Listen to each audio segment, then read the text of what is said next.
Boardroom Bound, Episode 83, The Intersection of Art and the Boardroom, with Heidi Zuckerman.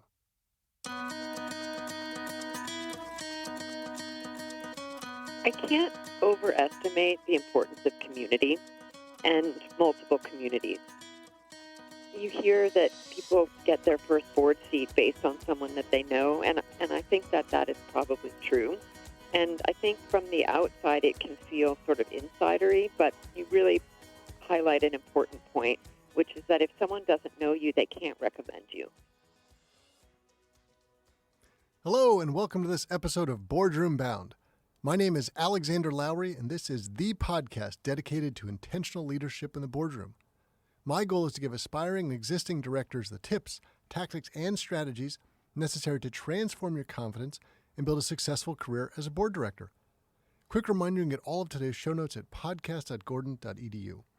And in today's show, we're speaking with Heidi Zuckerman, and she was previously the Aspen Art Museum CEO and director, led that for 14 years, translated that into her platform of expertise and skill set coming from the nonprofit side over into the business world, where she is now a paid board director on 2 private companies.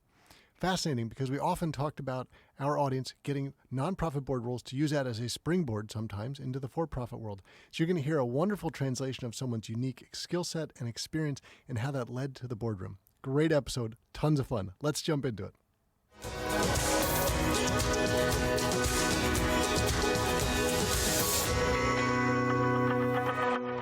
Heidi Zuckerman, welcome to the Boardroom Bound podcast. Thank you so much for having me. So this is great fun today because this is not the typical episode our audience would envision. We have never before had someone, I'm going to call it, so steeped in a genre of the business in the art world, and someone who's clearly run a big business doing that, and we can easily see how that translates into the business world.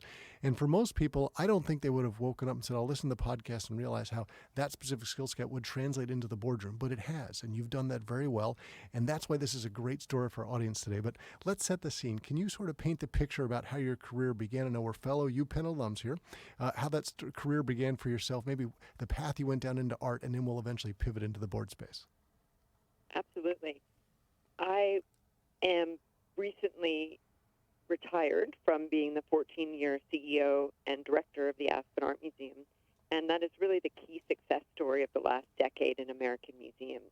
With 80 employees, and during my tenure, a 3,000% increase in endowment and a 600% growth of the institution based on budget size. I did it through talent discovery and finding artists before people were interested in them, and those same artists have now come to define our time. I took a small regional museum and built it into a global brand. So I think most people can probably imagine artists that stand out. Someone like a Banksy, and I love the story of him selling his art in Central Park one day where nobody knew who he was. I think one person bought something, and clearly we all should have run over there and got something like that.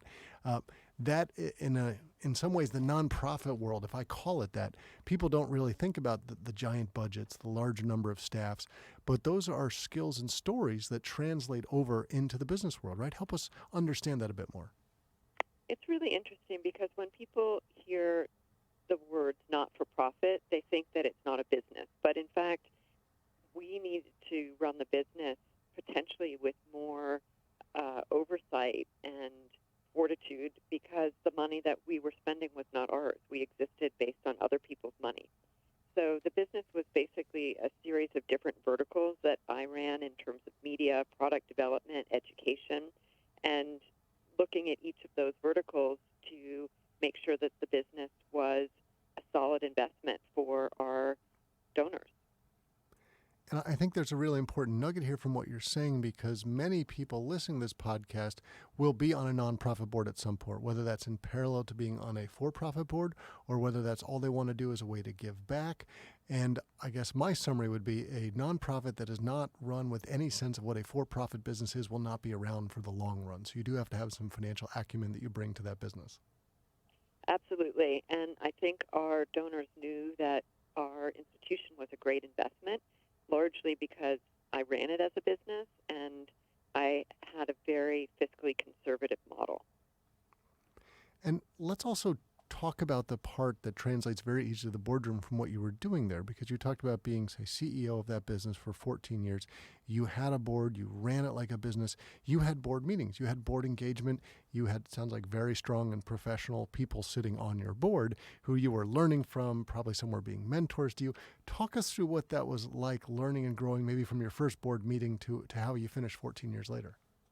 Absolutely. When I took over the Aspen Art Museum, they were doing 12 board meetings a year. Wow. One of the first things I did was to reduce that to 4. I felt like a not-for-profit that needed to meet with its board 12 times a year was not one that was well run.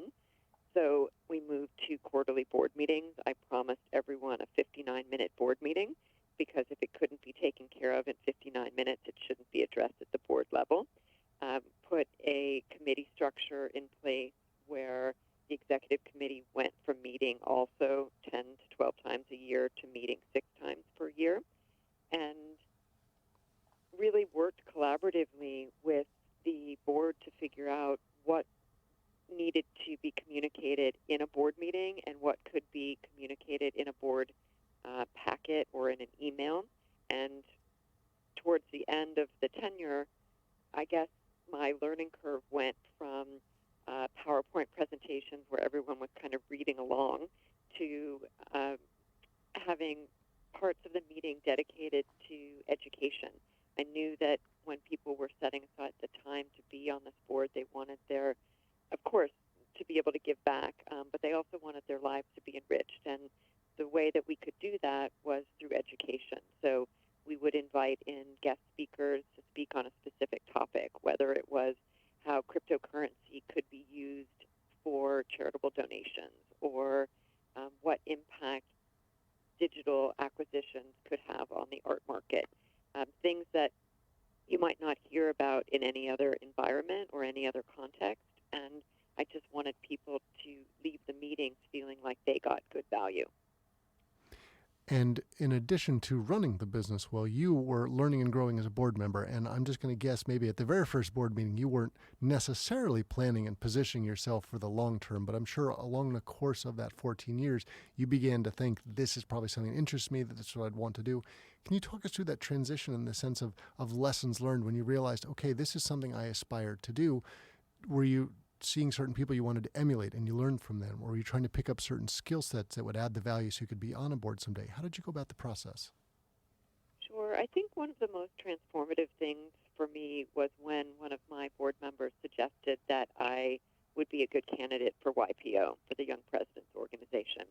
And it wasn't something that I had really ever thought about for myself, but once the CEO title was added to my directorship, I became a candidate for that. And really through the forum experience and being seated at the table with other business runners, I started to think about myself and what I could contribute in a different way. And based on the feedback that I got in that forum environment in terms of my ability to see things differently than everyone else seated at the table, it was that group of people that actually suggested that I might start to consider board service. And I know at some point you decided to get some more education around it, and you went to Harvard's program that we've had people on the show before, like Maria Garcia-Nelson and others who have talked about it. Help us understand, when you began to think about it, you're getting these conversations from people. How did you begin that journey to prepare yourself? What led you to go to, say, Harvard's program? Absolutely. So the first board that I did end up joining, the way that started, it was it's a company called Best & Company. It's an online direct-to-consumer high-end jewelry brand. It's a disruptor in that area, and it is founded by Bush Helsberg, and he's a former forum mate of mine. And that process started out as he was deciding to do that business, and he comes from the Helsberg Diamond family, so he had a background in that space, but hadn't run his own company in that space. He started to ask me different questions about brand building and trend identification, and then eventually approached me about coming on the board, asked me to help him vet potential board members and seat them. And it was in that same period that another member of my former forum, who's an HBS graduate, MBA from HBS, received an email about the Harvard program, and he also knew that it was one of my goals to do some board service, and so he asked if he could recommend me for that program. So he nominated me, a guy named Randall Bone, who runs a development company. And so the Best in Company board and the HBS service or opportunity came into play at the same time. So it was great to be at Harvard knowing that I was just about to be onboarded and to go into those sessions with a specific opportunity in mind. So there's several key things here I'd love to touch upon. One, we talk a lot on this podcast about network and how important it is to, you might be the greatest subject matter on X, but if no one knows about it, it's really irrelevant because you have to get put on a board for being known for something. Clearly, you had spent 14 years building solid relationships with people who could recommend you if they didn't have positions themselves. That was obviously invaluable as you went forward, and it sounds like you were building upon the strengths that you had. Let's translate that for other people that might be in other industries who are just going about their job, doing it really well, and that's probably how you get promoted in the early parts of your career. You do work really well. How do you think most people should begin to sort of raise their profile as they also think, hey, I'd love to be eventually putting my hand up for a board? I can't overestimate the importance of community and multiple communities. You hear that people get their first board seat based on someone that they know, and I think that is probably true. And I think from the outside it can feel sort of insidery, but you really highlight an important point, which is that if someone doesn't know you, they can't recommend you, right? So when someone recommends you, they're really putting themselves on the line for you. So people aren't going to do that unless they've had the experience of working with you, knowing what your skill sets are, and knowing that they feel comfortable putting their name behind you. So I mentioned the YPO community, the Harvard Business School community. I have also done programs through the Stegan Institute in Dallas. That's an incredible community. And I think regardless of where you are in your career, you can start to seek out people who you admire, who you think are impressive, and figure out ways to spend time with those people. And that's where non-for-profit board service can come in too. If there's someone who you want to serve as a mentor, or there's someone whose career you are interested in and want to emulate, you can figure out what they care about, ask them. If there's ways that you can be of service to something that matters to them. I'm a big believer in karma, and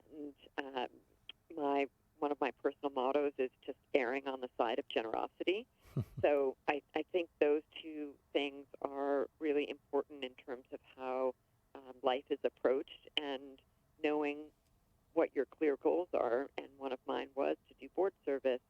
That really came into play.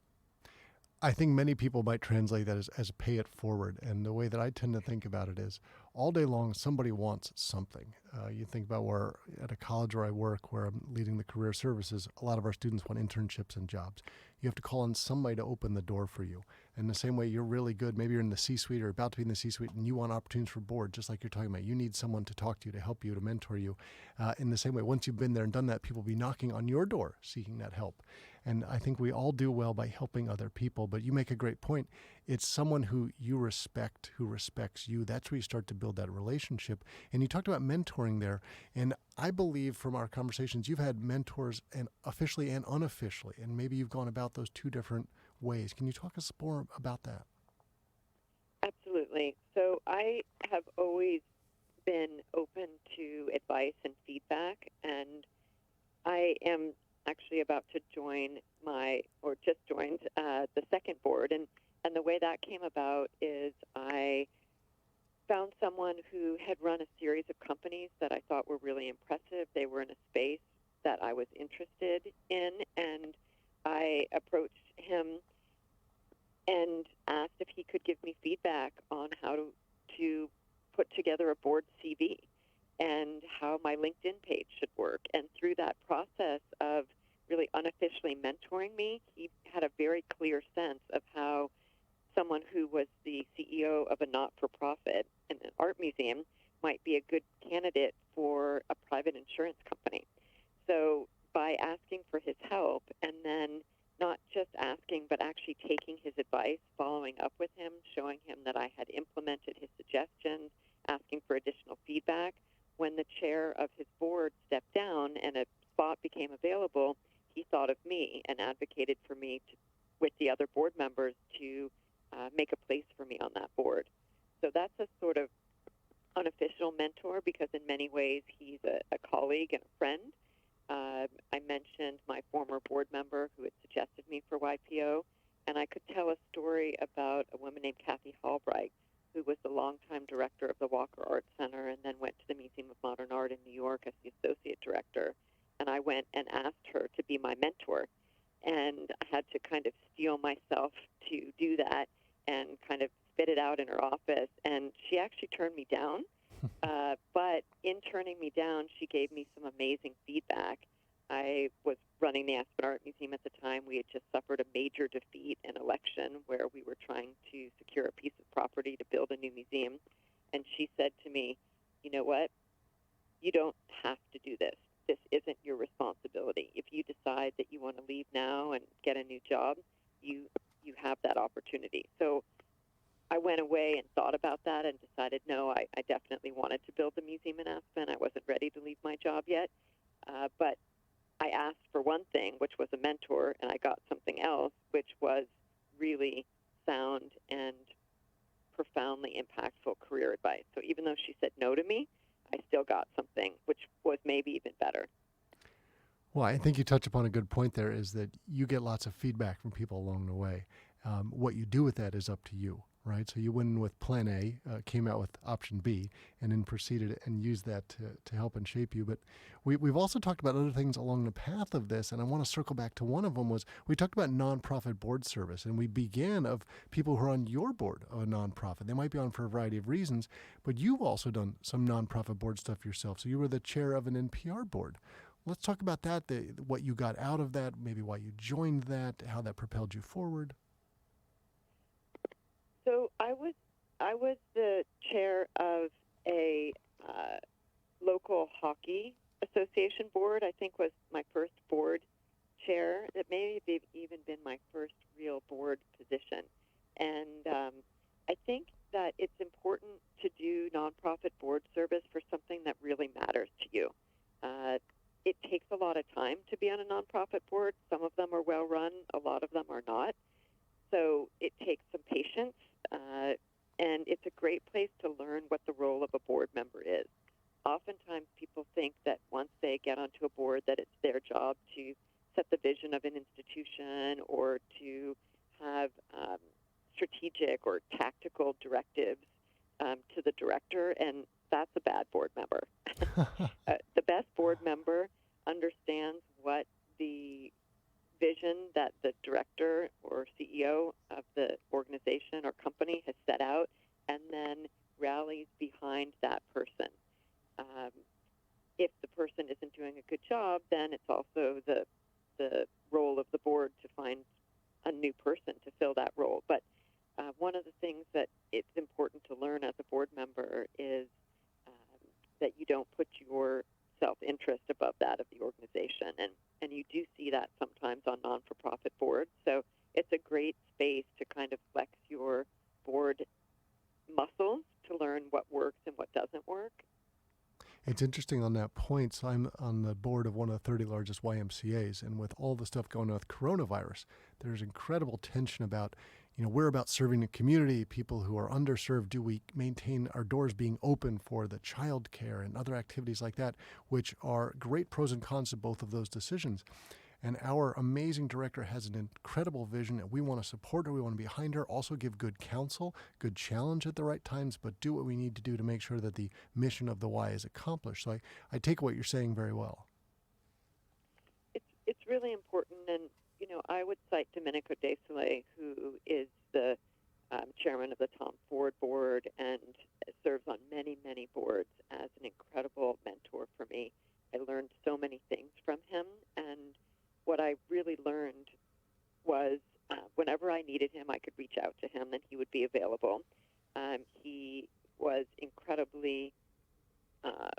speaks with incredible brevity, and I really am grateful for that. I also learned that email is for confirmation of fact only, and I think this circles back to something we discussed earlier, which is people get all sorts of feedback and advice along the path, and it is being able to hear what someone is actually saying and be able to execute on the wisdom that is being shared.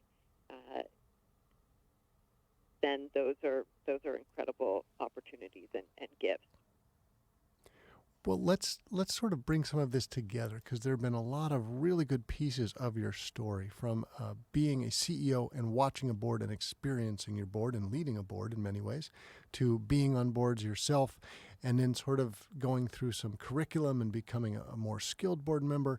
And then you talked about how you were looking for your second paid board role, and how you proactively went out there and sought it. And I would love to dig into this a little bit more, because I think for many people, we can understand listening to the show, okay, I'm going to have to get the right materials together. I've got to build my board resume. I've got to get my LinkedIn profile right. I've got to come up with my elevator pitch.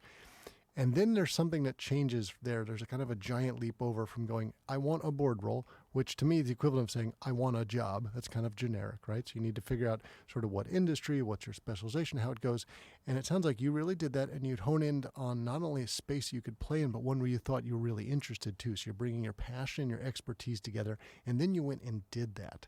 So it can help us think about sort of like a general playbook for a lot of people in our audience of like, how would I actually action and do that?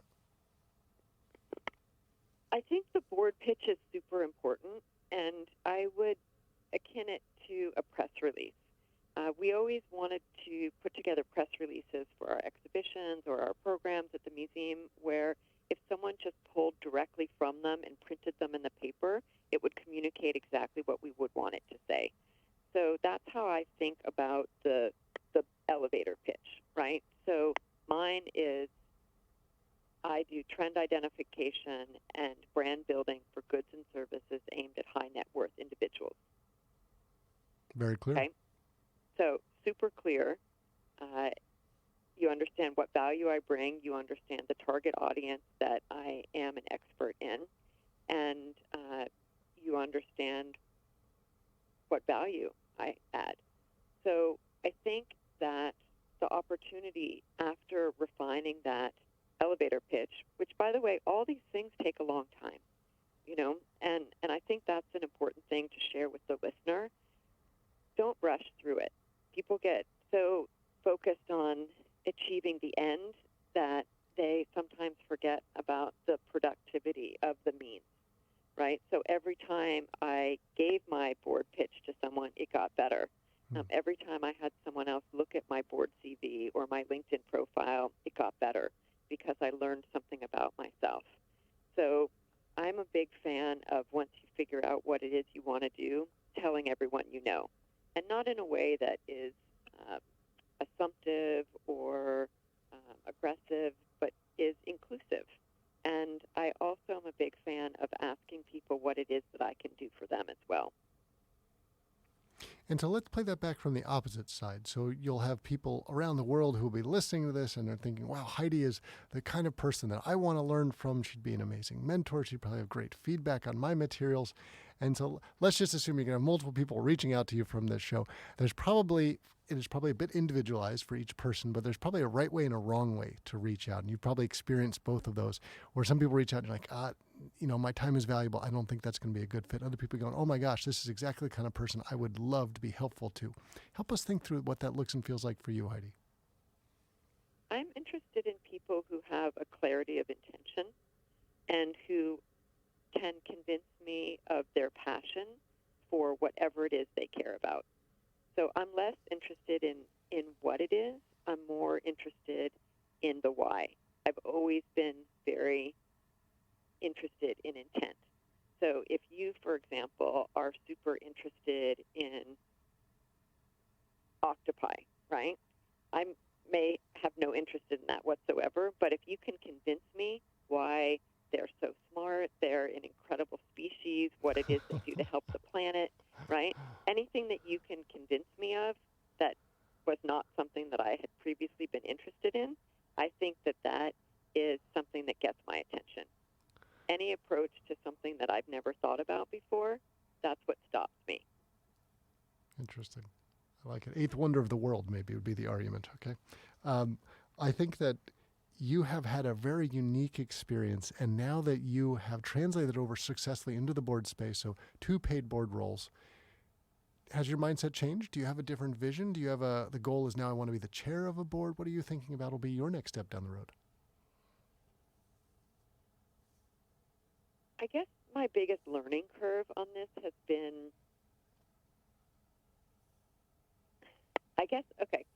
let me say it this way. So the biggest challenge that I faced for a while was that people didn't understand how the CEO of a not-for-profit could add value to a for-profit company. Mm-hmm. So that was the one thing that I heard kind of over and over again. And so I realized that it was my responsibility to solve that problem for other people. It was no one else's responsibility to solve. So once I figured out how I could add value, then it also gave me insight into how I could add value. So I do realize that having spent a career around people that think differently, artists, that gives me something super unique. So more than focused on what it is that I'm going to do next, I'm really still very committed to exploring that realization. And you are still being very true to yourself today. For example, you had a book that you published recently in the art world. You have a podcast on art. So you still have your specific brand and space. Maybe you could tell us a little bit about that, because you are true to who you are, which is what makes a unique opportunity for you to join a board. Thank you. So after leaving the Aspen Art Museum, I have founded a art-based media platform, which has a goal of connecting all to art. The problem that it's trying to solve is that people think contemporary art is not available to them. So the way that I am trying to solve that problem is on a super micro level, which is invitation-only art talks, invitation-only art travel, invitation-only acquisitions, and then on a super global level, the podcast, which you referenced, books, which we'll discuss, some TV projects, some brand collaborations. So I encourage people to listen along on the podcast, which is called Conversations About Art, and it can be found on Apple and Spotify and all major podcast platforms. I encourage people to get Volume 1 and Volume 2 of my book, which is called Conversations with Artists. And even for people who don't think they like art, you are exactly my target audience. That's why I've asked, for example, Lance Armstrong to talk about art with me and why it matters to him, or former Governor John Hickenlooper, people that you wouldn't necessarily associate with art. The idea is my profound belief that exposure to art and artists makes people's lives better, and so I am basically straight up proselytizing about that. Well, speaking of conversations with artists, I think that's what I did today, Heidi. I feel like I learned incredible value as a simple business person about how we translate who we are and make it understandable by people that we're targeting. If we want to be on a board, it's our job to help the audience understand how we add value. And uniquely, you have done that for yourself. And I think that was a great example. And it was great fun to hear what you did. And there are so many people listening to this who think, I want to help a nonprofit. It's also great to hear the stories of how that nonprofit translated back over onto the business side. So thank you for joining us today. We appreciate you sharing all of your insights and helping all of us to be boardroom bound. Thank you for the opportunity. That's it for this episode of Boardroom Bound. I really enjoyed chatting with Heidi Zuckerman. It was a fascinating story to hear someone who was just basically very good at her job, being a CEO, but was a CEO in the nonprofit world, but still lots of business experience, great networking with board members, used that as a springboard of a platform, knowing her skill set and her expertise, translated that over into the business world, and then became now a paid board director for 2 private companies. Good example for all of us. Now remember to head over to podcast.gordon.edu where you can get links to all of the resources that we spoke about today.